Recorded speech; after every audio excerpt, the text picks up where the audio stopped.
So I'm gonna go over the trades we had today. Um, June 2nd. Right. Didn't trade yesterday. Um, Not really gonna go over that, but so today, um, took this trade off of lower time frame liquidity sweep. Just gonna say it first. Ended up not holding our trade. Um, I really should expect the price to be pulling down. We scale out. Should have been expecting price to pull down if we just disregard all of this right here.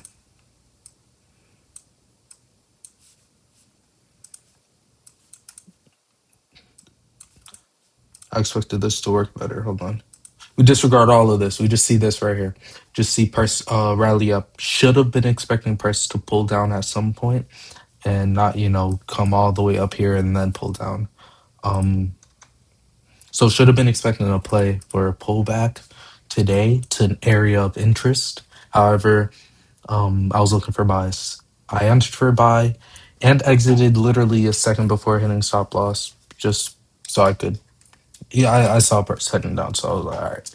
Um, and I waited for a breaker structure to the downside. I actually had a meeting with my advisor this morning, so I kind of missed most of the push down until I came back and then saw an opportunity to enter. Didn't touch a trade, although I was nervous. So we'll just remove this. I'll go over it right now.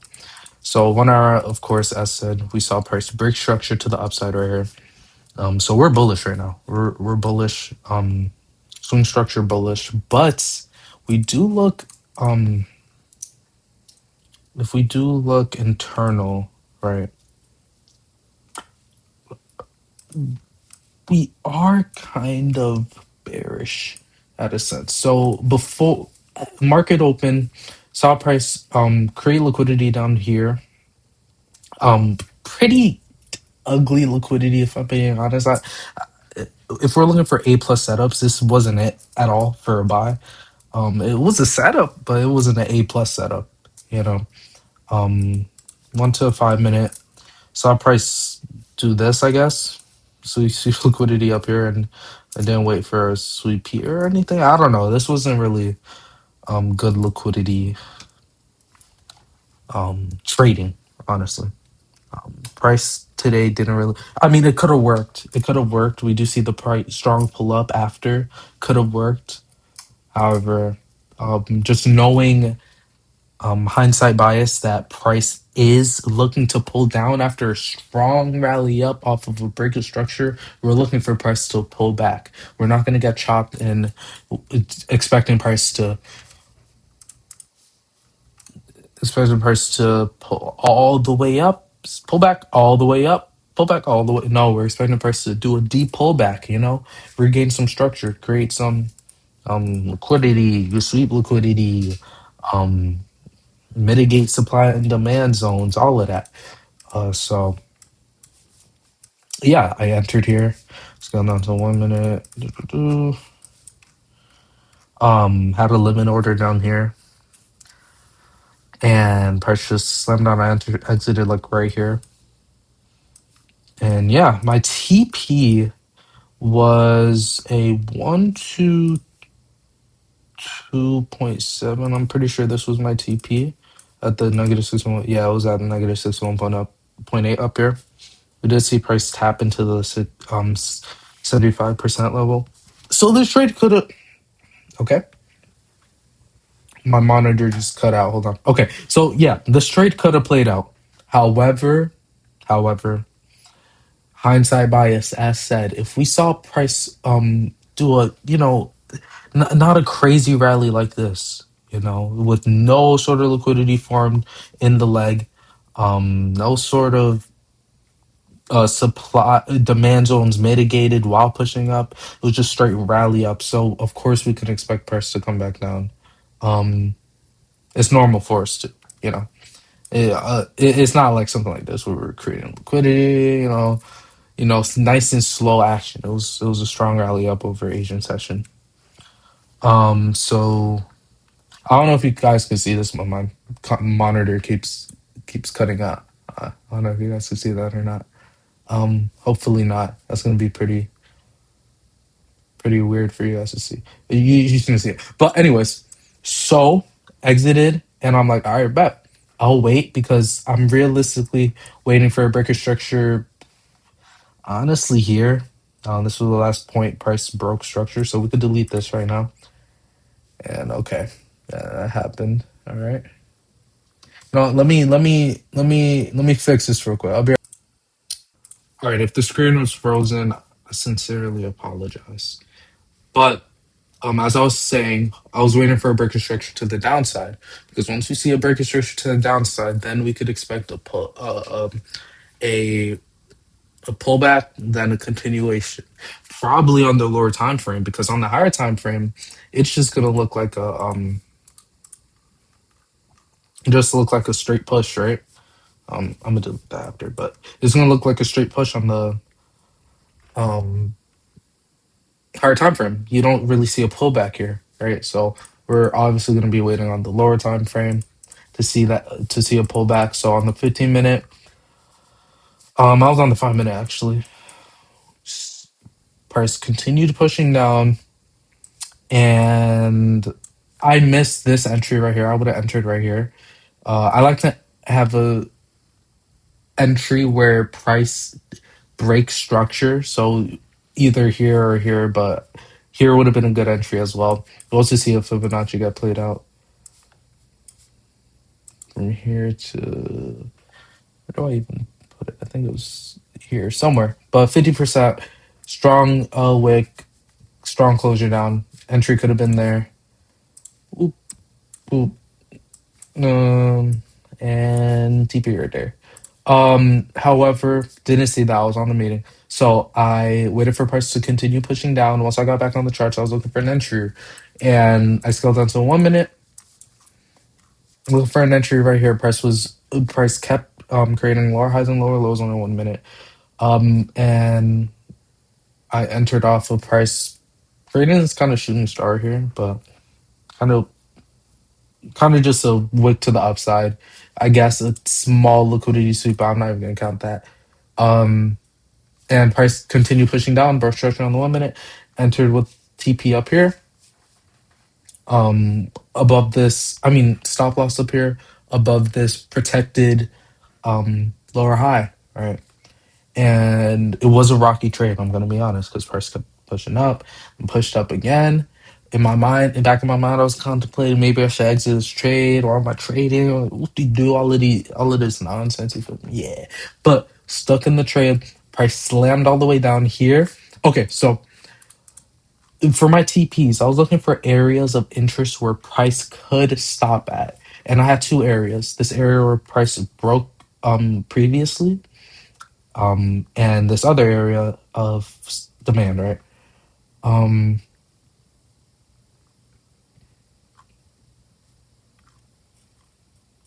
yeah, as previously stated, from my observation, price tends to like to retest areas where it broke through. Like if price, I'm gonna draw it right here.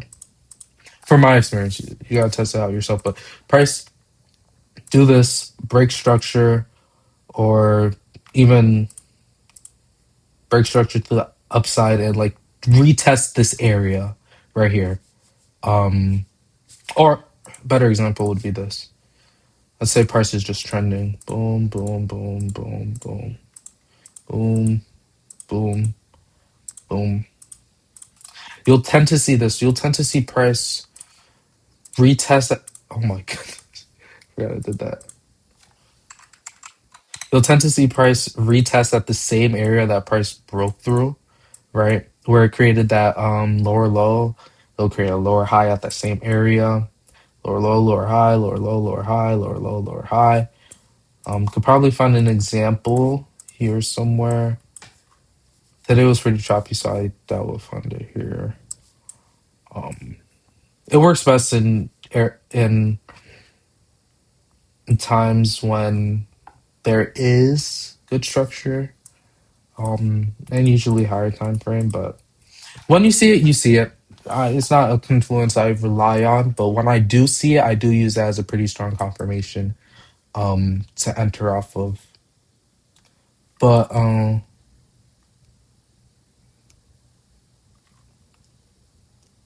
But yeah, whenever I see it, I see it. I can't find a example right now, but um yeah. So price could either come back to this area or come down to this area of demand down here.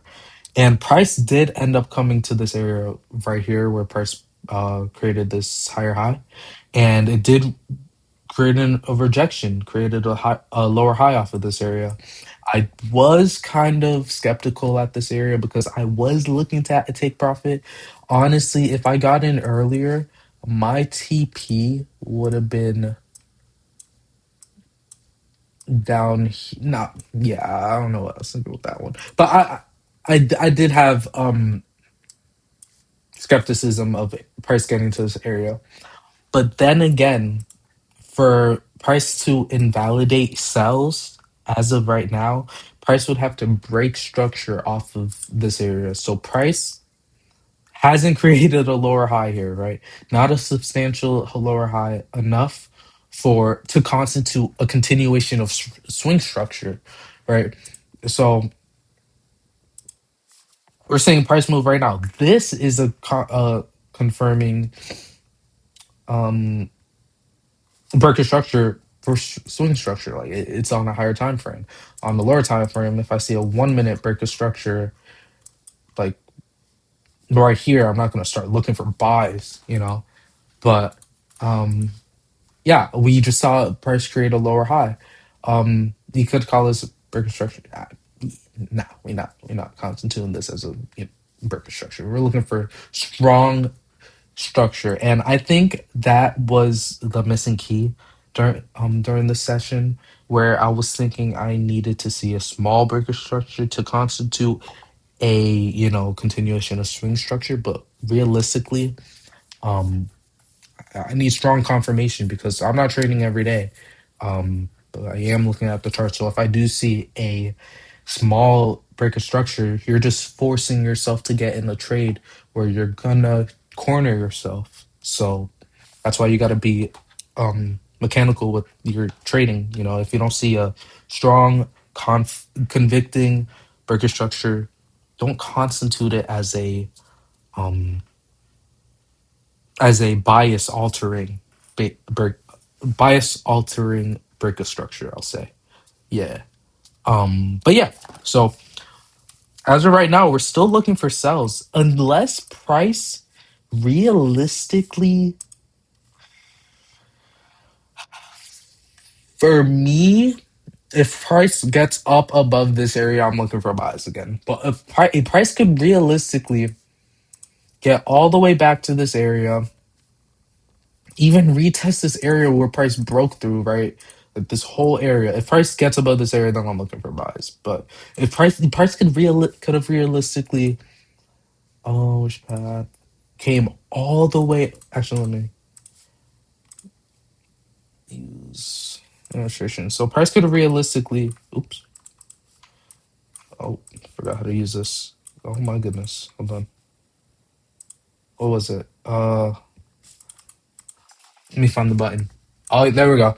Price could have realistically came all the way down, pushed all the way back up to this area, giving us a lot of confluences to enter off of. First of all, we would have had a higher time frame, Fibonacci right here.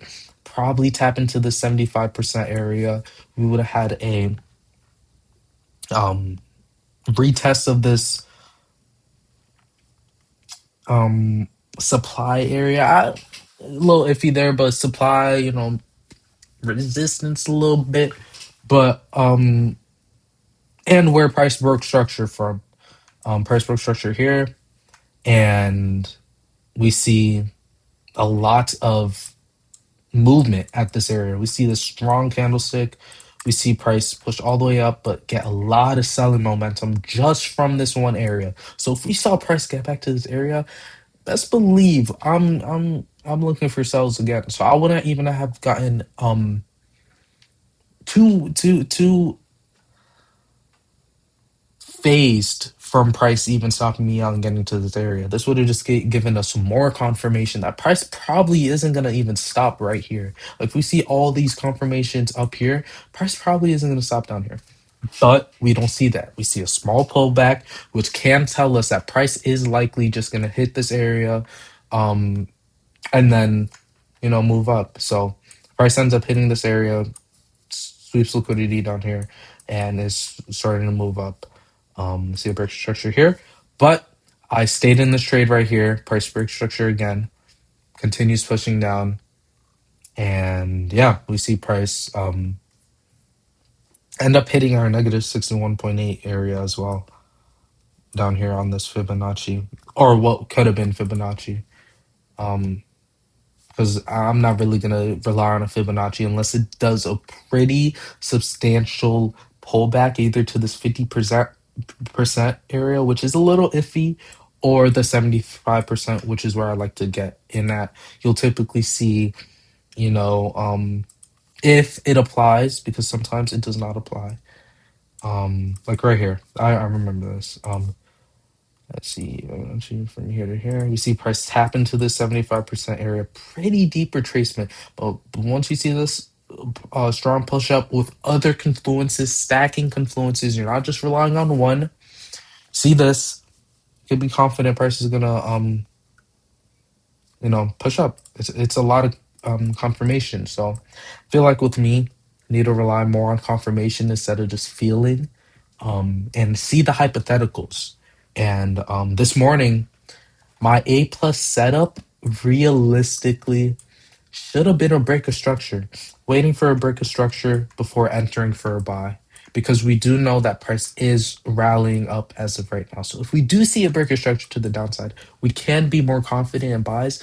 But this little itty bitty liquidity sweep isn't gonna cut it for this morning. As for buys, because we are looking for a pullback to, you know, confirm and create market structure, right? Gold doesn't. Gold will rally up, but it will eventually come back down. Or if it hasn't created, structure within its pushes up, or boom. But the price eventually does come back down. So this morning was an example of that. Um, and yeah, I think that's basically it. Uh, I just need to work on getting more hypothetical and having a if then bias rather than just seeing price as it is, because price can do a lot of things. And if I'm looking for an A plus setup and I'm not trying to trade, C setups, D setups, E setups, F setups, G setups, if I'm not trying to trade those, then I gotta be, more confirming and have more conviction with my bias. So yeah. That's basically it. Tomorrow morning, probably gonna trade or record live and then do a review after of the trading session. Got to be more accountable. Can't fight this journey alone. But can fight it with the camera and you know dedicate yourself to uploading. So that's basically it for um this trading session today. Tomorrow we're probably gonna be looking for buys. Um, Because higher time frame, I am kind of bullish. Even though we haven't seen a break of structure of this huge area up here, I am bullish. Matter of fact, oh no no no, we do see a break of structure right here. This high, lower high did break this lower low, which led to no, and then we broke this lower high with this lower or higher low. It gets confusing at times, man. 3 years and it's still confusing with the names. But then price comes back up, it comes down, higher low. Now we're pushing back up, higher low, you know. And we might even see a double bottom formation right here. Just even more conviction. But getting ahead of ourselves. We trade in the mornings, 8 a.m. to whatever time. But yeah, that's basically it for this morning. And See you guys tomorrow.